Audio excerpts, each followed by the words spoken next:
वही ईवीएम का रोना, वही वोट चोरी का रोना, फिर वही बात कहना कि 100 सीटों की चोरी हो गई है। राहुल गांधी पर मैं सबसे पहले बात करती हूँ। केरल का चुनाव भी तो जीता उन्होंने, कह दे वोट की चोरी हुई है। बंगाल में वोट चोरी, और वहां पर फिर क्या है, सीना चोरी। नहीं नहीं, ये एक तो बड़ी हिपोक्रेसी है, और इससे कई चीजें ऐसी हैं जो बड़ी आपत्तिजनक हैं।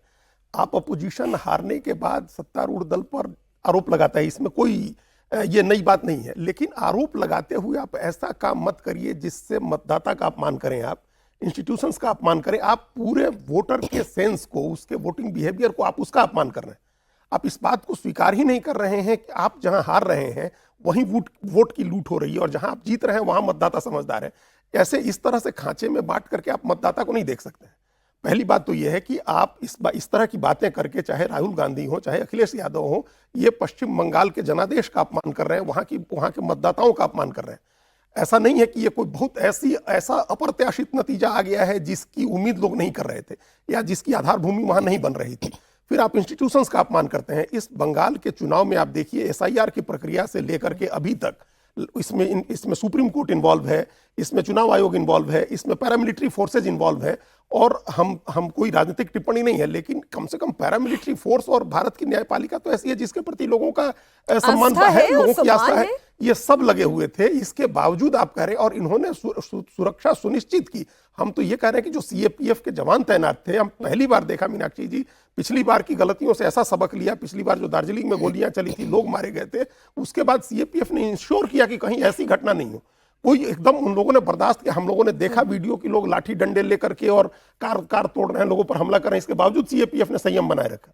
तो आपने कोई एक इंसिडेंट बताइए जहां सीएपीएफ के जवानों ने किसी को बूथ पर वोट डालने जाने से रोका हो, किसी पोलिंग एजेंट को रोका हो, किसी काउंटिंग एजेंट को रोका हो। अरे सर, मैं हैरान हूं कि ममता बनर्जी ये कह रही हैं कि मेरे साथ मारपीट हुई। अभी ममता बनर्जी अगर ये कह रही है मेरे साथ मारपीट हुई, इतने सैकड़ों लोगों के साथ वो घूम रही हैं, एक प्रूफ दिखा दे, एक तस्वीर दिखा दे, एक वीडियो रिकॉर्डिंग दिखा दे। अगर विपक्ष के पास कोई वीडियो रिकॉर्डिंग है, और ऐसा तो मैं मान ही नहीं सकती कि कोई अपने हाथ में मोबाइल लेकर नहीं घूम रहा है, अगर उनके साथ अभद्रता होती, अगर उनके साथ मारपीट होती, तो क्या कोई सबूत नहीं होता? इतना डेस्पिरेशन और डिलेमा में इस वक्त ममता बनर्जी है। मानती हूं बड़ा झटका लगा है, मानती हूं बड़ा झटका लगा है।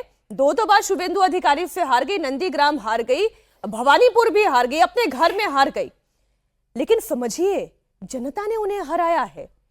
ये जनता ने शुभेंदु अधिकारी को जिताया है। शुभेंदु अधिकारी ने ममता बनर्जी पर निशाना साधा। उन्होंने कहा कि ममता बनर्जी की पॉलिटिक्स खत्म हो गई है, अब टीएमसी भी टूट जाएगी।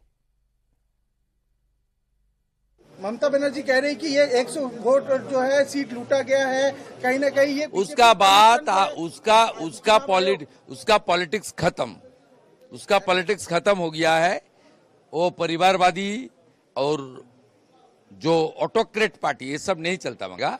ये भ्रष्टाचारी परिवारवादी पार्टी, इसका कोई आइडियोलॉजी नहीं है। आईपैक, कुछ पुलिस और कुछ गुंडा, खास करके एक समुदाय का कुछ गुंडा के ऊपर इसका पार्टी था। ये पार्टी खत्म हो जाएगा। एक्सेप्टेंस और डिनायल, अमिताभ जी, ये तो चलिए नतीजा आया।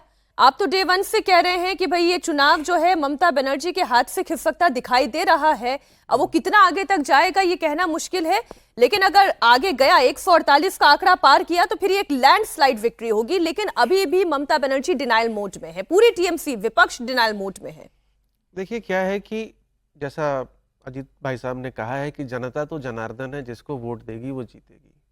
अब केरल में उन्होंने कांग्रेस को वोट दिया तो वो जीत गई, टीवी के एक नई पार्टी है उसको वोट दिया वो जीत गई है, और 2 राज्यों में भाजपा की जीत हुई है। अब बात यह है कि जो डिनायल मोड वाली बात है आपकी, कि अगर कांग्रेस पार्टी, अखिलेश यादव, ममता बनर्जी सीरियस हैं अपने एलिगेशंस को लेकर के, तो उन्हें यूडीएफ की सरकार वहां पर नहीं बनानी चाहिए, क्योंकि वो जीते इसी ईवीएम से हैं।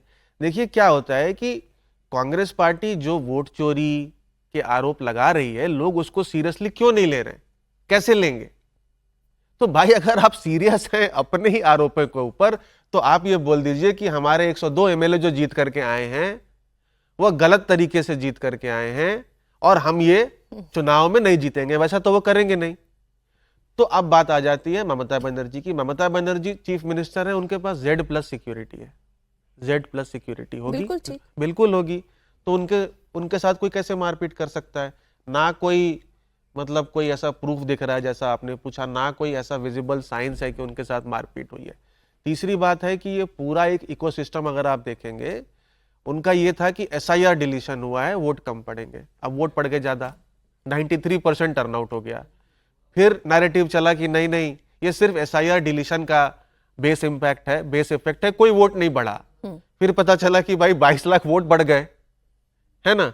फिर हुआ कि नहीं नहीं 22 लाख वोट बढ़े हैं, लेकिन SIR से नाराज हैं लोग और हिंदू समाज भी नाराज है, और जो टर्नआउट बढ़ा है एक्चुअली ये SIR के खिलाफ है और बीजेपी को इसका नुकसान होगा। वो भी नहीं हुआ रिजल्ट में। बिल्कुल अब फिर एक नया नैरेटिव कि भाई 100 सीटों की वोट चोरी हुई है, वोट चोरी हुई है। तो भाई साहब ये वोट चोरी की जो राहुल गांधी बोल रहे हैं, तो हर चुनाव में चुनाव के दर चुनाव बोलते जा रहे हैं, उसका कोई जनता पे कोई इम्पैक्ट नहीं है, ठीक है। और फिर ममता बनर्जी का कहना, जब हार होती है तो उसको बर्दाश्त करना आसान नहीं होता। जब आपने एक बहुत बड़े सिस्टम को 34 साल के बाद, मैं ये नहीं कहूंगा कि वो सिर्फ बोगस वोटिंग से जीती होंगी, लेकिन एक बोगस वोटिंग का भी एक एलिमेंट उनकी जीत में रहा होगा। जैसे ही वो बोगस वोटिंग का एलिमेंट एब्सेंट हो गया और CAPF की वजह से चुनाव शांतिपूर्ण हो गया, भय मुक्त हो गया, और जो वोटर बाहर निकला, तो ये तो पूरा का पूरा जो डेमोक्रेसी है, जो हमारा प्रोसेस है, उसकी बहुत बड़ी जीत है।